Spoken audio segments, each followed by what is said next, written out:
All right, I reckon let's kick off. So let's roll into our next slide here. This one's for you, Okay, Kiara. so this is just the boring legal slide that we need to include. So disclaimer, the information in this webinar is general information only and should not be relied on when assessing if your policy is right for you. Please make sure to always read your own insurance policy product disclosure statement for confirmation on any information we have provided in this webinar. So what our agenda is today, so we're going to go through a few different things, mainly around what is needed if something goes wrong. If your health fails you, what's actually going to be required for yourself, your family, and your needs. What's your greatest asset? It may be something different than what most people think. What are the types of cover that we could offer, or what insurance covers offer, and what cover do you actually need from that? In your current life situation, it might be completely different than people that you've spoken to previously, your other family members or your friends as well. What are some myths and misconceptions regarding our insurances or insurances in general that we often find? And we'll run through a few case studies, how things actually work if something goes wrong. We'll touch on our costs, and we'll run through our question and answers at the end. Awesome. So first up, we have a poll, and that one's going to be added here now. So what we're looking for is we're looking to see who we're speaking to today. Are we looking at all the sorts of different dinks there are? So the regular dink, double income, no kids. Dinky, dual income, no kids yet. Dinkwad, dual income, no kids with a dog. Dinker, dual income, no kids, early retirement. And dink whack, dual income, no kids with a cat. So I think I got most of those out there, which is good.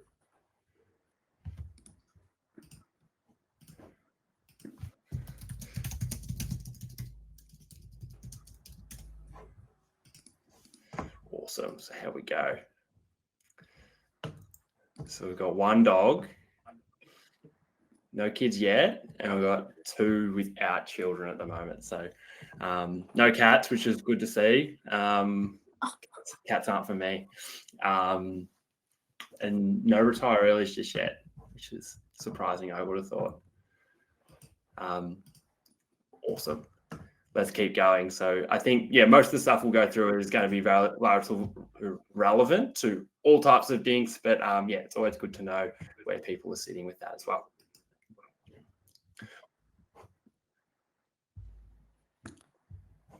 So what do you need? You go, sorry, Kiara. You're right. So like we previously mentioned, we would love this session to be interactive. So put any questions or answers in the chat below and we'll answer them at the end or as we go. So if something does go wrong with your health, what do you guys think you will need?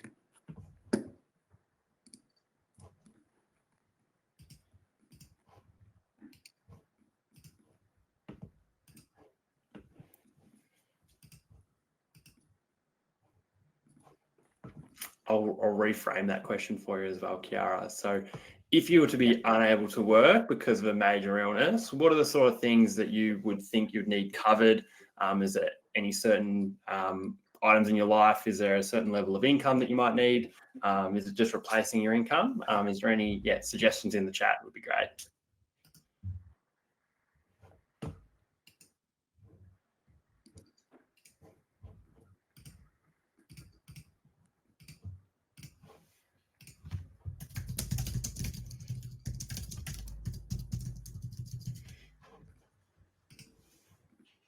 It's a quiet audience today, Kiara.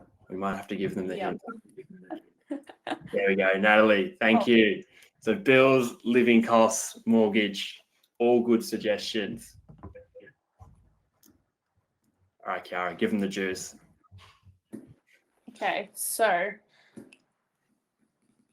what we would these are the things you would need to consider if you were to become unable to work due to injury or illness. So would you want your own income to continue? How about your partner's income if something were to happen to them? Also, medical expenses can be quite expensive. So would you want to pay for the large medical expenses? Also, Another thing to consider would be any outstanding debts you would want to pay off your mortgage or be able to buy a house if you were to pass away or couldn't work. Have you also considered leaving a legacy payment to your partner, family, or pets if you were to pass away? These are all important to consider when looking at insurance for dinks like yourself.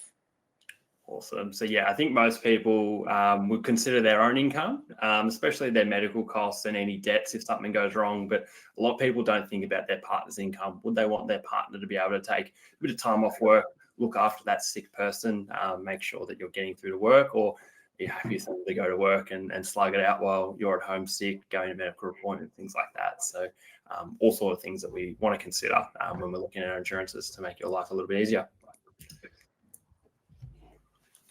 Perfect. So the next couple of slides show the statistics of different injuries and illnesses. So men have a 1 in 5 chance before the age 85 of getting prostate cancer diagnosis. The average lifetime cost is approximately $36,000. However, women have a 1 in 8 chance of a breast cancer diagnosis before age 85. The average lifetime cost is also approximately $36,000 for this. These statistics show the lifetime cost of the cancers. However, it does not reflect the income lost. Awesome. And I've got a few numbers about some more severe ends of illnesses. So looking at Parkinson's disease, 18% of people living with Parkinson's are actually of working age. The average cost over 12 years for this illness is around $170,000. And our other one we have here is our spinal cord injury. 80% of spinal cord injuries actually occur in men. You can probably guess why that is, because men are more likely to do something silly, more likely to play dangerous sports like football, motorbike riding, and do something stupid at a party, no doubt. Healthcare ranges for spinal cords could range between $104,000 to $107,000 per year, and that's obviously ongoing, so quite expensive. So this part here, what we want to do is ask you guys a question. We actually have a prize, so whoever gets the closest, we have a prize. I haven't quite figured out what that prize is, but I have a few options in mind. So what we're looking at is your greatest asset. So often people will think their greatest asset is either their home, their car, things like that. But what we think your greatest asset is your ability to earn an income. So what our scenario is on the next slide is we have a 30-year-old person, and if they were to work through to age 65, what is their likely income to be over that period of time as a lump sum? So we've got that person starting on a $65,000 income, and we're increasing it by 4% with inflation year on year. So if you could put in the chat what your guess is, and there hasn't been many people put questions answers in so far, so you might be lucky to come up with a prize, even if you're a long way out. What do you think the total amount of income would be over the next 35 years from age 30 to 65, from starting at $65,000?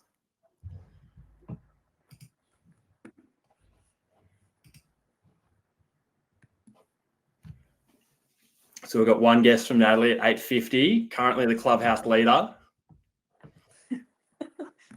Maria, over $1 million. You got an official number, Maria, or are you just scalping Natalie for a little higher than what hers is?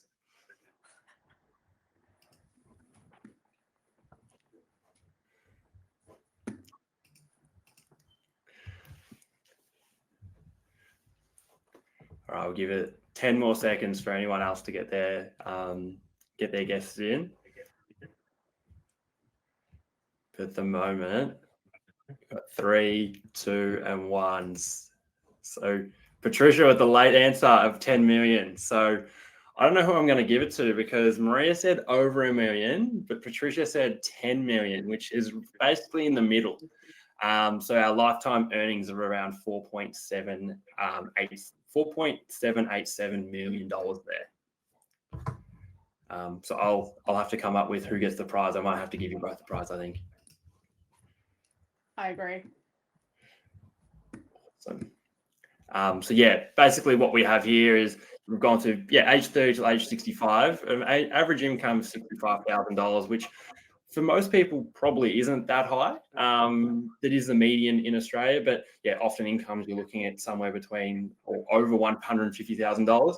You can really consider how much your income is actually worth to you over the life of your life.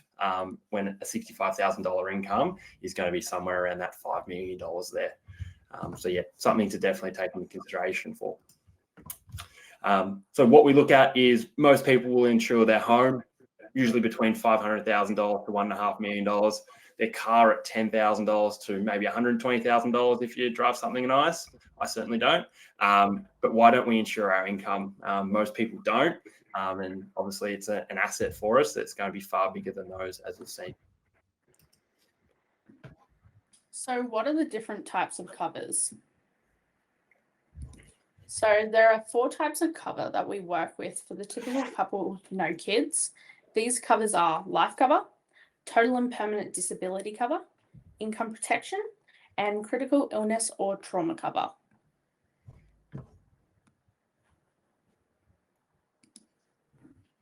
So income protection is an important cover for people in this life stage. As per the example earlier, loss of your income can add up to millions of dollars if you're unable to work. So income protection pays a monthly benefit if you're unable to work due to injury or illness. However, it will not pay you out if you are made redundant. So with income protection, you get a waiting period and a benefit period. With the waiting period, you'll need to wait a period of generally 30 to 90 days from the date of injury/diagnosis of the illness, which caused you to be unable to work before you receive monthly payments. With the benefit period, you will be paid a monthly benefit for the length of your illness or injury. Your benefit period can be anywhere from 2 years for default cover, so like in your super funds, or to age 65, depending on your policy.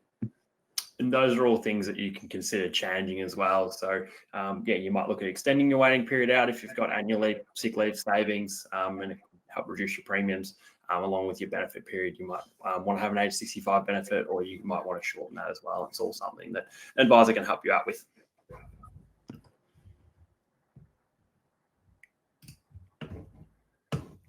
Our next cover is our total and permanent disablement cover. This one would pay out as a lump sum, and it requires 2 doctors to sign off that you're unlikely to ever work again. So there's 3 different definitions that insurance companies will work with. There's own occupation. Can you ever work in your own occupation ever again? It's looking at what you're doing at that one point in time. If you're unable to do that specific occupation ever again, we're looking at getting that benefit paid out. Other ones are any occupation. Can you work in any occupation you'd be deemed fit to do? Looking at a wide range of things that what your skills say you can do and what you've either done previously as well. And basically just finding you that job in that open market, which is a little bit more broad. Or the other one is our non-working definition, which could range from, are you able to look after yourself? Are you able to get yourself in and out of bed, feed yourself, go to the toilet, have a shower, all those sort of day-to-day activities. So it will all depend on what sort of life stage you're in at the moment, if you're working or not, whether you're able to get those types of cover and which definition is going to work for you. And it all comes into the price as well. What we usually work with for our permanent disablement is we're looking to pay off your debt. If you're thinking about being permanently disabled, you probably don't want to be saddled with that debt long term. We're often looking to replace your income that your income protection won't cover. So I mentioned that 70% typically is covered by income protection. We want to probably cover that remaining 30%. So you still have that same freedom of living as if you were working. And we also want to provide any medical costs or any modifications to home as well, making sure that you're not out of pocket there too. So trauma insurance. This pays out a lump sum if you were to be diagnosed with a serious illness, such as cancer, heart attack, or stroke. This cover is not based on your ability to work. So what do we usually cover with trauma insurance? Funds can be used to replace your income, yours and your partner's, so you don't need to return back to work straight away and your partner can take care of you. Funds can also be used for medical treatments and costs. Unfortunately, public waiting lists for treatments can be quite lengthy. So we would prefer to get you into that private hospital or realm for treatment, as it will be a lot quicker. Also, the stats from the Australian Cancer Research Foundation shows that 2 in every 5 people living in Australia will be diagnosed with cancer before age 85. And on average, 444 cases are diagnosed per day. Awesome. Yeah, and if you're looking at potentially getting treatment overseas because the treatment's not available in Australia, that can go towards funding your travel. And obviously, if that treatment's overseas, it's probably going to cost you an arm and a leg. It can help afford that as well. Our last one is our life or death insurance, is often called. This one's going to pay you out a lump sum if you were to pass away or be diagnosed with a terminal illness.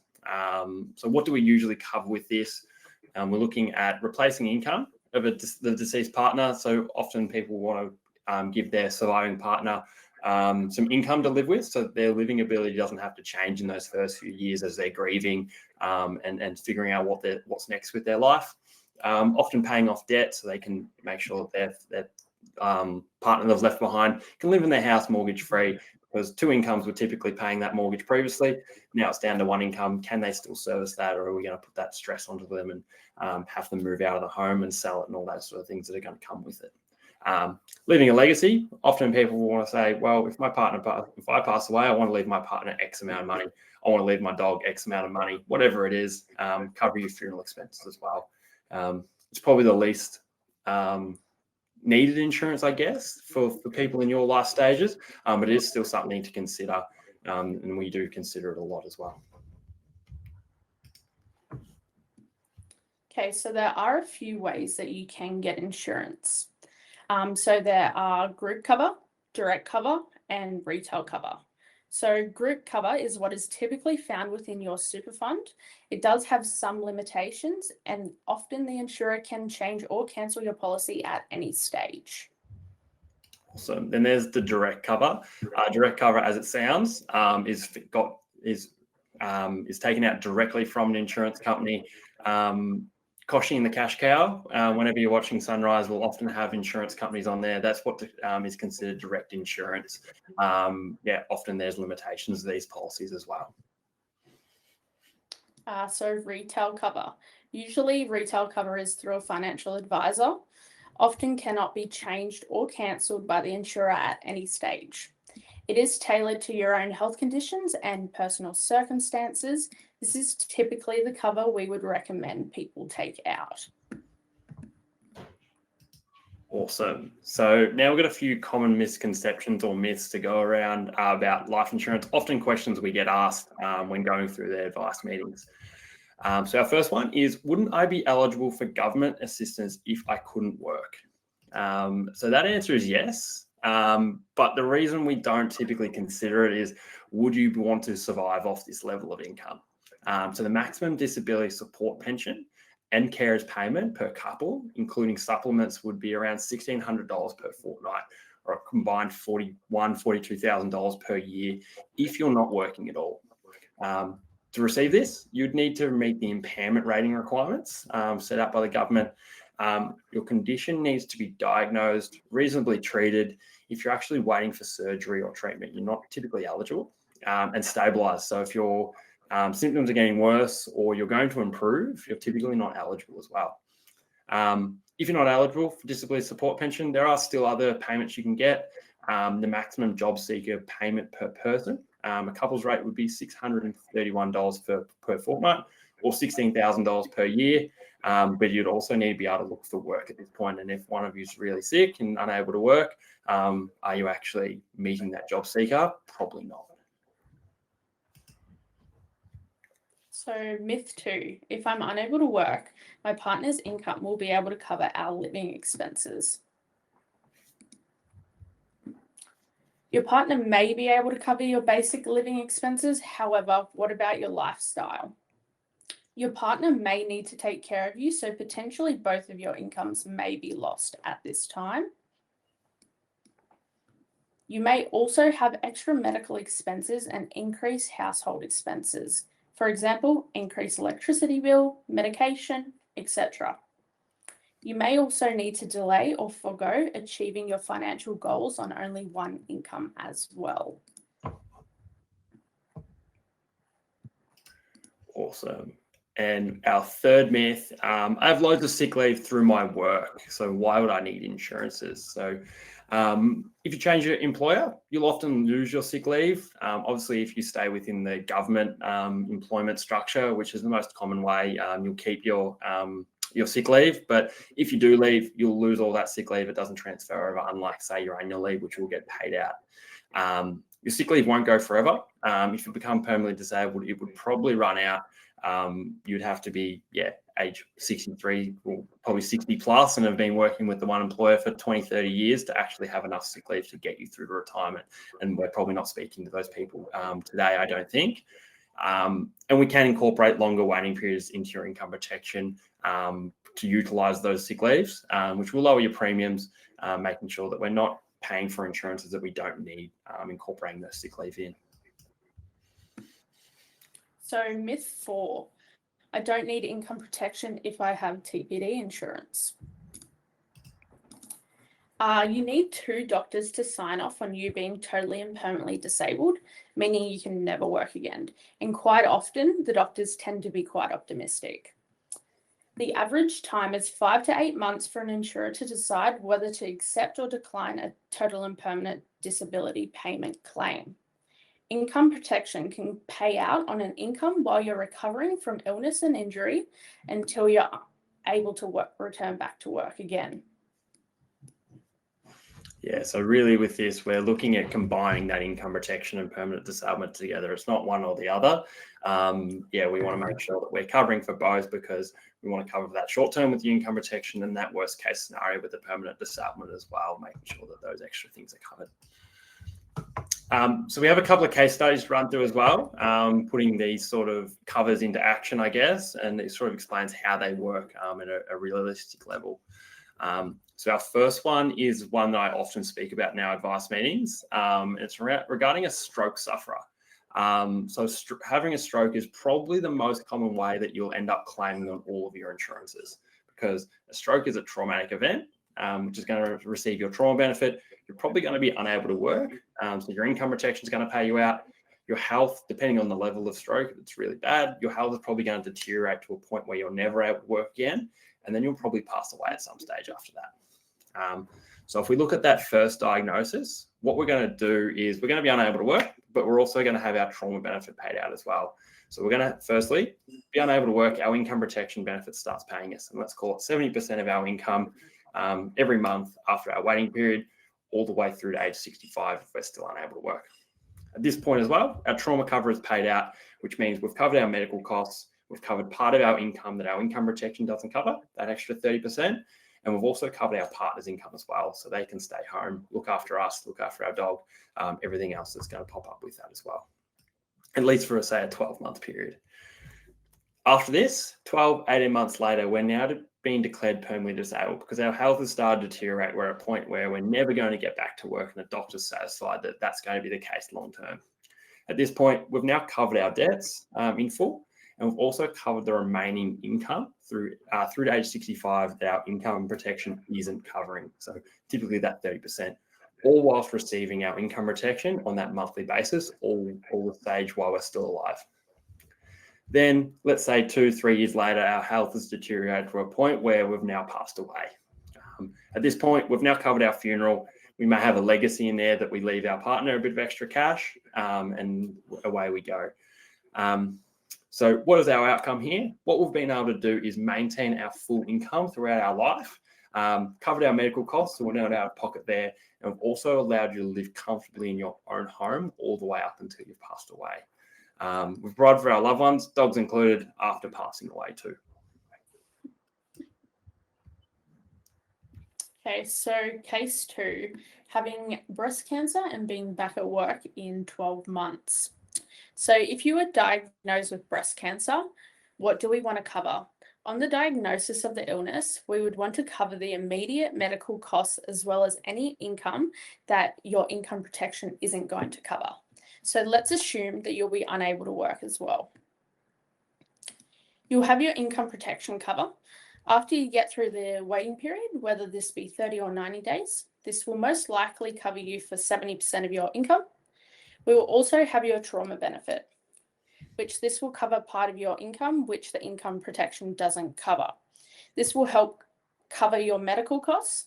And on top of that, we're going to cover your partner's income so that your partner can take you to the hospital and to your appointments to get you through chemo and everything else that might pop up, just to ensure they aren't stressing about going to work while you're going through probably one of the biggest events in your life. So what is your outcome? We have allowed the family to go back to work, and we've allowed the family to go back to work to get to full health while not stressing about the finances in probably one of the most stressful events in your life. How have we done that?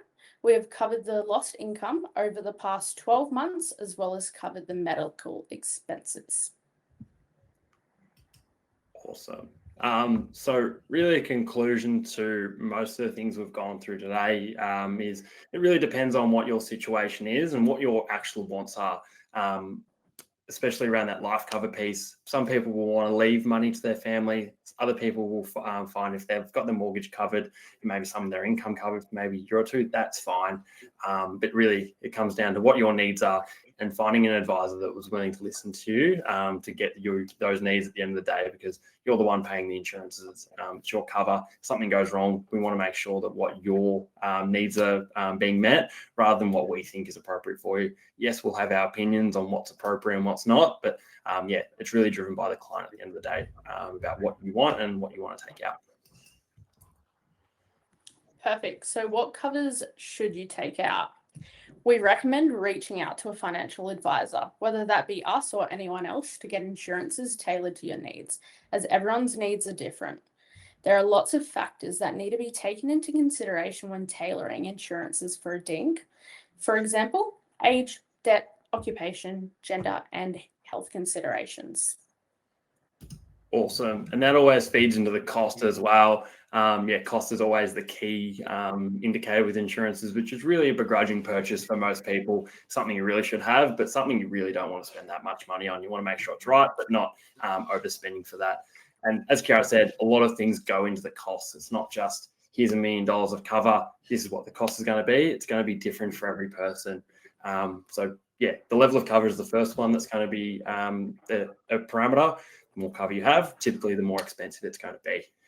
Your age, typically the older you become, the more expensive your insurance will be, because you're deemed to be higher risk as your age gets older. Your gender, so different insurances will be more expensive for different genders.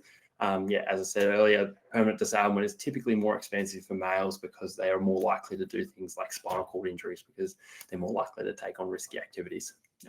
Similarly with occupation, different occupations will have different risks. Those high-risk occupations, the permanent disablement, your income protection is going to be far more expensive than, say, someone sitting behind a desk all day. It's relatively low risk. As well as health factors will weigh into that as well. Whether you're a smoker, you have a high BMI, those sort of things will all weigh into the factor of how much the insurance company is going to charge you. So allow an advisor to point you in the right direction with those as well. Awesome. So we have flown through this today. So we have a bit of time set aside for questions. So if you have any questions that you want answered, or if there's anything you want clarified about what we've gone through previously or already today, chuck it in the chat and we'll get back to, we'll bring it up as soon as possible and answer those. But really, we've got 10, 15 minutes set aside if we need to go through any questions you have. So please make use of the chat right now. So I do have one that popped up earlier from Maria regarding pet insurance. It's not something that we typically work with, but it is relatively important, especially for those dinkwads, thinking about the expenses that your dogs could potentially have into the future. I know a friend who had their dogs, both his ACLs on the back got done. They were about $7,000 each, which obviously going to eat into your holiday funds and everything else if you're getting those done.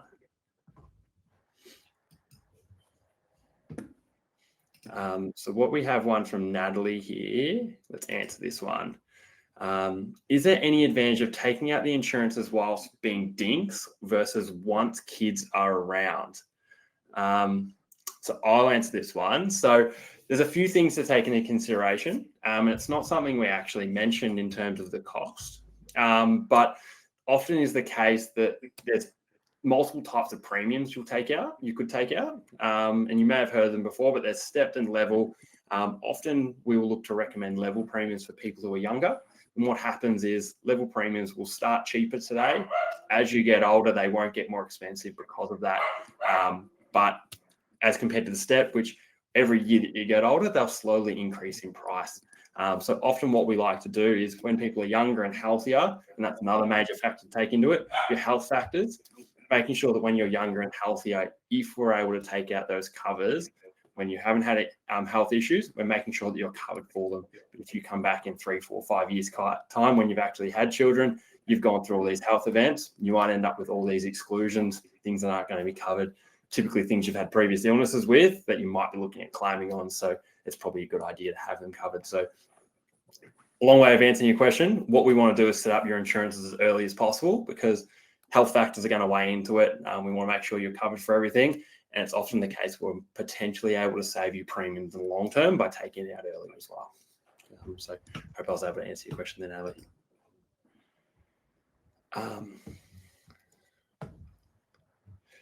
I'll get you to answer this one, Kiara. What are some considerations for life insurance in needs in retirement?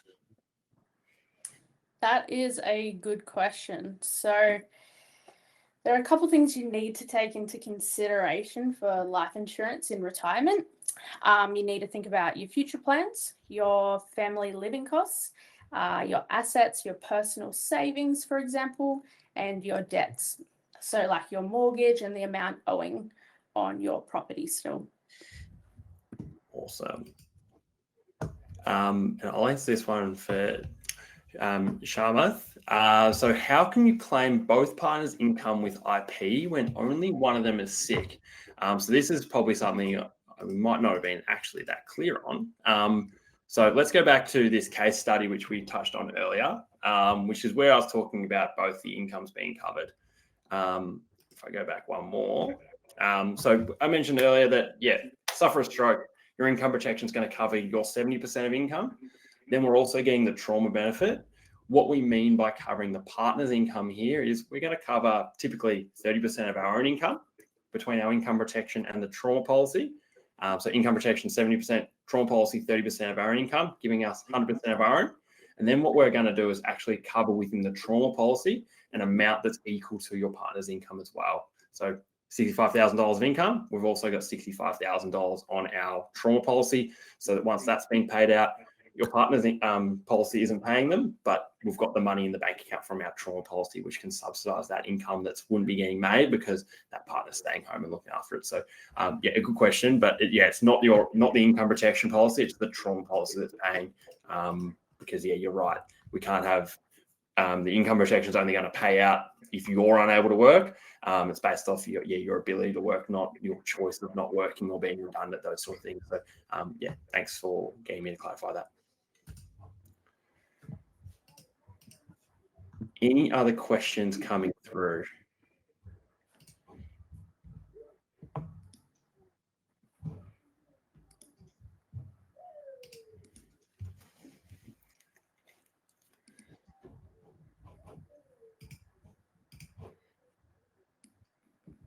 Here we go. Another one. Should we get couples cover or separate policies? Similar incomes. Kiara, do you want to have a go at this one? Yes, I'll give it a go. So I would personally say probably more separate policies, as you will be able to claim on it separately. I feel like there's just a lot more leeway on both sides if you were to do that personally. But feel free to jump in, Trent. Yeah, so for context, Kiara has been with Skye for 6 weeks, and we've asked her to the webinar. So she's one of our newer advisors. So I'm throwing her some questions here that she may not know the answer of yet, but thankful she's having a go today. So should we get couples cover or separate policies? So there are a few insurers out there that do couples policies, and we do see them a little bit come through. they're typically coming from, if we go back to our segment here, we'll keep referring to this. If we go back in here, I'll find it. It's typically coming from our direct insurance cover, which has some limitations within it. And usually you might find a few policies that have a joint life policy similar to your private health cover. So if you get a family private health cover, you might be also able to get a private life cover, which pays $100,000 of life cover if either of you pass away, but not both. Typically your retail policies, they're all going to be individualized policies. The reason for that is we're looking at your health, your occupation, your need for income, those sort of things, which is all individualized. So it's hard to price in the right things that we want if it's a group policy, and those group policies have those limitations because they don't factor in those things, is typically what we're looking at.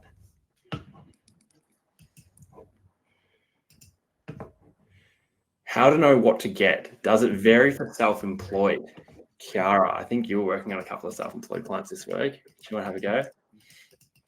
I will give it a go once again. So for self-employed people, it doesn't change relatively too much on what you should get. So we would recommend life, TPD, income protection, and trauma cover. So with the income protection, it would be a little bit different. However, it's not a big change to an individual that is just employed in general. So yeah. Awesome. Yeah, it doesn't really change too much. It's really just the assessment of their income for income protection changes a little bit. They'll ask a few more questions because, yeah, it could be a little bit inconsistent as compared to someone who's a salaried employee.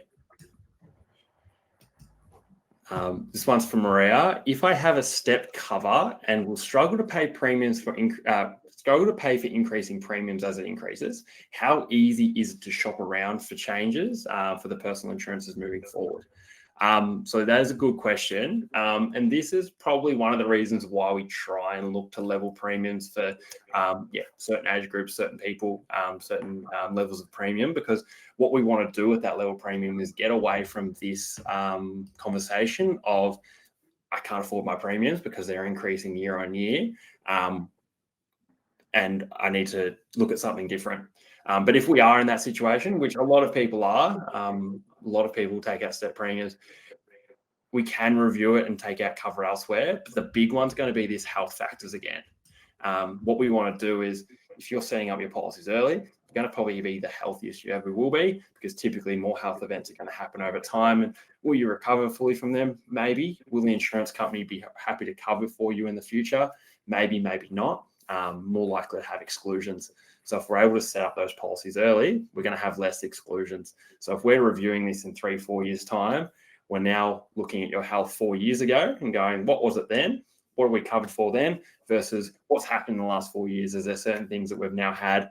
If we had different health scares that are now going to be exclusions. So now we're reviewing a policy that has no exclusions or less exclusions versus one that's going to be cheaper with exclusions, and trying to figure out that happy balance of what can we afford versus what are we actually going to be covered for, and doing it that way. So if we're able to set up level premiums earlier and take out those policies and still be able to afford it later in life, that's going to be our best bet. But yeah, obviously there'll be different things that pop up. So each individual is different. Some people will come to us and be like, and be looking at it going, this premium is twice as expensive as what we're able to get in the market nowadays, but there is certain things that we're going to miss out on.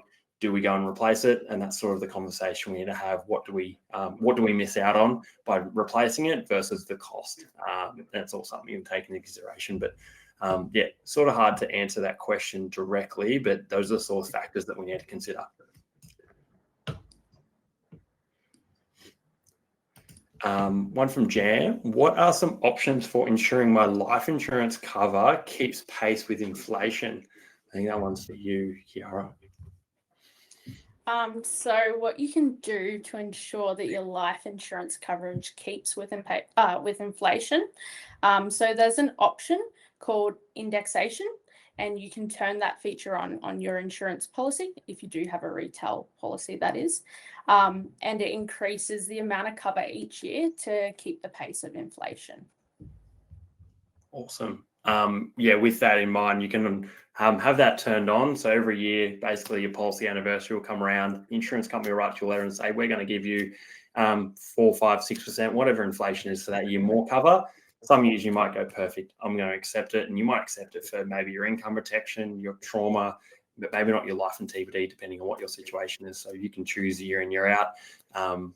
And then reduce your cover as well, or keep it the same, whatever you want to do. Reviewing your insurances is always something we want to do, and it's very important. It's definitely not a set and forget strategy, because if you forget about it, your income might have changed, so your income protection is not going to be right for you. You might have too much life and TPD as your debts and things decrease, getting close to retirement, and your premiums are just going to be skyrocketing. So it's always that happy medium of finding out what we're covered for versus what can we afford, and what we actually need. Because again, most of this money is a begrudging purchase. If we can make sure that we'll get the right amount of cover, the rest of the money can go towards funding holidays, paying down debts, investments, those sort of things, so we can become dinkers, retire earlys, and dinker wads.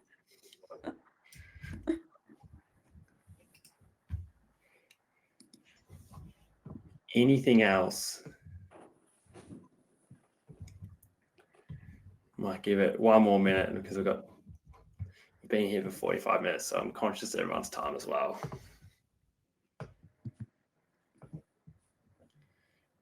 Awesome. I reckon that might do for the questions. If you have any questions that we haven't answered, feel free to obviously send them through, but booking a call with us as well, and we can go through any questions you do have regarding your situation.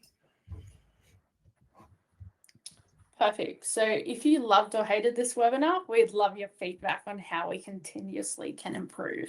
So you'll be automatically redirected to our survey form after the webinar, and it should only take you a couple minutes of your time. Yeah, it'll take about 2 minutes. I did it. We were doing it the other day, and I actually gave myself really good feedback. So if you think that's also true, feel free to do so. If you think it's false, that's okay too. Let us know. We want to hear feedback, good, work, bad, or otherwise, because we want to improve these sessions. We want to make sure that they stay relevant, and for everyone here as well. And then what we have is we have another webinar coming up next month with Phil and Ashley. They're going to run it on a superannuation tune-up. Reviewing your superannuation, what you need to know regarding the insurances, because that can have big implications, if I can get my words out, with your insurances if you're moving super funds as well. So definitely something you consider. So if you are interested in that, that will be up next month. I'm sure if you found out about this webinar, you'll find out about it the same way you did previously: Facebook, Instagram, LinkedIn, direct emails from us. And if you have any questions, reach out. So that's pretty much everything from us. So the 2 prize winners, Maria and Patricia, if you can contact someone from our team, and they'll put you in contact with me, I'll give you a call later this week and we can figure out what the prize is. I think I've got a couple of things in mind, but I'll make sure that you guys either don't have it currently or if you want it, and we'll go from there. But thanks everyone for joining us, and hope you all have a good night.